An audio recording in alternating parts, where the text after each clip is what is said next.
Hi, and welcome to City Happenings. I'm Mayor David Black. Papillion continues to grow and offers much to its residents so they can live, work, and play. For more about Papillion, here's City Happenings. Thanks, Mayor Black. Papillion Police Officer Tony Foster has bestowed a humbling recognition for his longtime association and loyalty to CHA3 Kenpo Karate. It's a great honor to be recognized by Professor Michael Tiwanak in Honolulu, Hawaii, as being worthy to hold the rank of Assistant Chief Instructor. But more importantly, it's what it says for our group, for all our students, for our dojo. Is it says, you know, we have an Assistant Chief Instructor now that's working with us in our area. And I think that's huge for the students to get that recognition that that's who they're working with.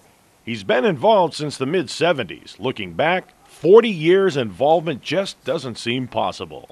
And I'll guarantee you, I'm in my early 20s when I get involved in this. And I actually got involved with martial arts with a guy that I met, became a friend of mine, and got involved. And then I, ran into a kid I knew from high school, and he says, "Oh, well, we got this group going on. You ought to join us." And that's how I got into CHA3 Kenpo. And at the time, I'm like everybody else. I want to earn a black belt. That's always your goal when you come in. And says, "Oh, I want to be a black belt." And the longer you go into martial arts, the level of that belt becomes less and less important. It's what am I learning and what kind of a person am I becoming because of my training? How do I treat others because of my training? It's all about respect in this system. Central Hawaiian Activities 3 Kenpo Brotherhood Association is about respect. And that's what you really learn. And I once read, my instructor at the time was Jerry Pierce, and he gave us a handout, and it says, don't ask to be promoted. The instructor will know when you're promoted, but understand that you only begin to learn after you reach black belt. And I always thought, well, no, I'm learning all the time. I'm learning my way up. And when you become a black belt and you start instructing yourself to others, that's when you really begin to learn. And I've always used that with all my students. And my son's an instructor also, Anthony. And I used to always tell him that all the way through his coming up through the system. When you make black belt, you'll really start to learn what this is all about. And more than once, he has said that over the years now, that you're right. You really don't understand it until you make that black belt, because you really start to learn when you start to teach. Foster says CHA3 goes far beyond the belt system. If you're under a good instructor and you're in the right system, you'll come to learn that, yes, I want to learn how to defend myself. Yes, I want to learn all the things I need for my next belt, whatever that is. But the reality really is who do I become because of my training? How does that change me or affect me as a human being? And in our system, it really is about respect. That's the first and foremost thing that we teach all of our students, is you have to respect others and you have to have respect for yourself. And once you learn how to respect everyone, the training, it happens for you.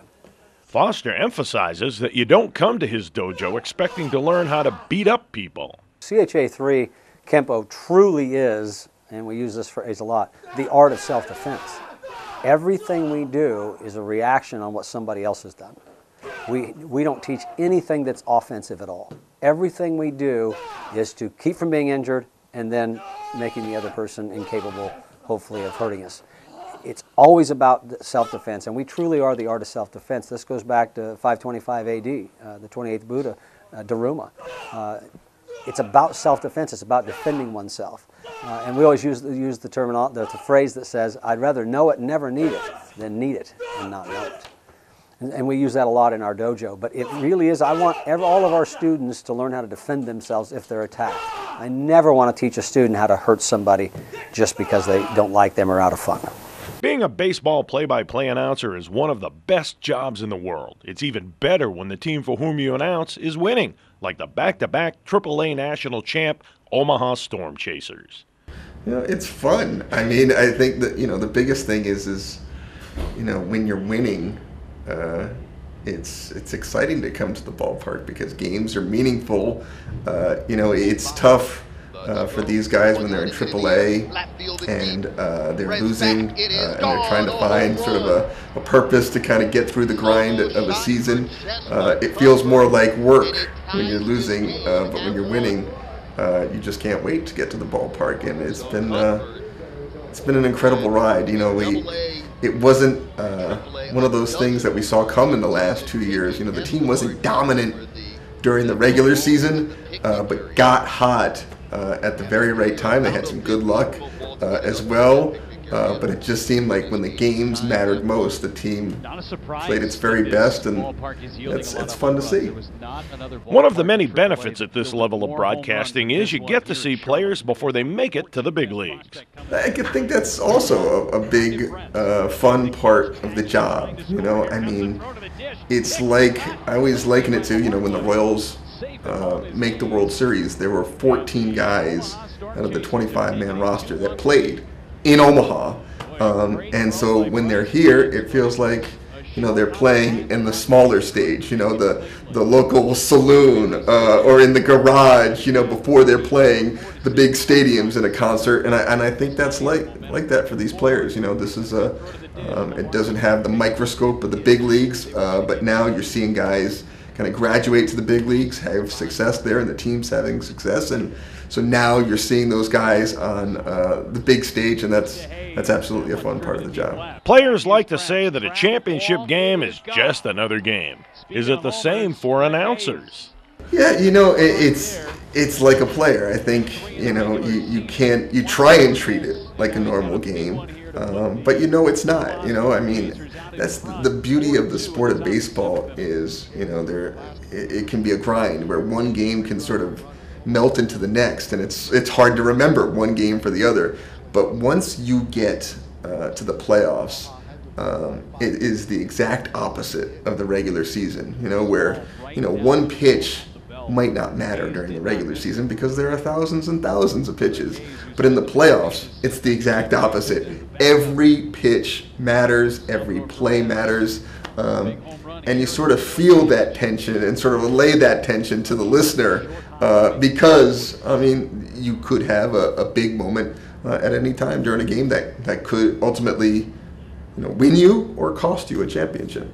Nasser says playing in Papillion is a very good thing.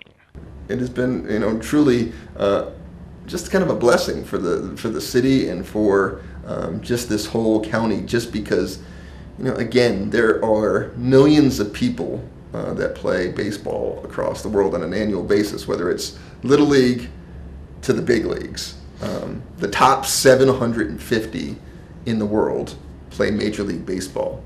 The next 750 play at the AAA level, which is where the Storm Chasers play.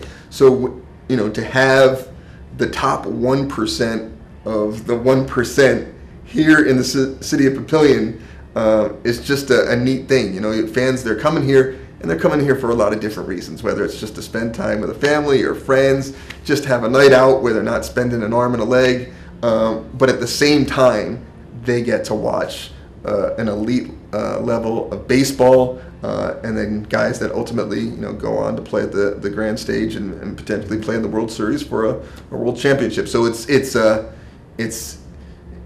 I miss Rosenblatt too, but I think when fans come into this ballpark, they get why we came to a smaller, more intimate facility, and just has a lot of the amenities that good old Rosenblatt did not have.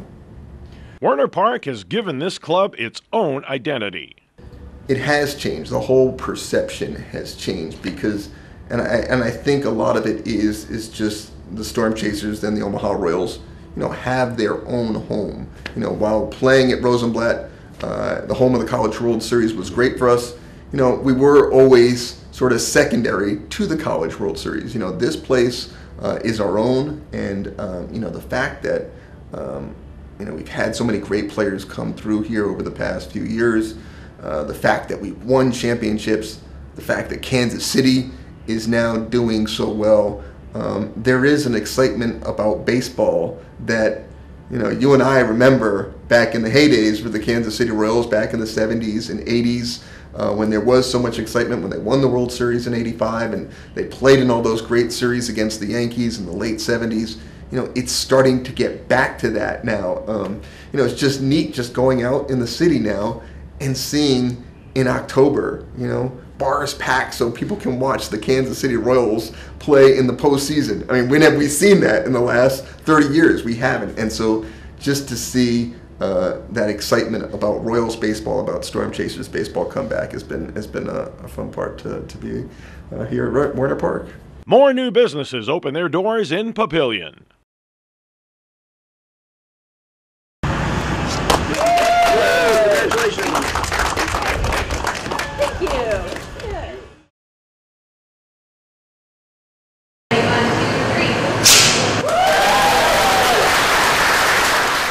That's what's happening around Papillion. There are lots of ways to stay up to date with what's happening. You can find us on Facebook, follow the City of Papillion on Twitter, or even watch our YouTube channel. And of course, information about all of our departments and programs is available on our website.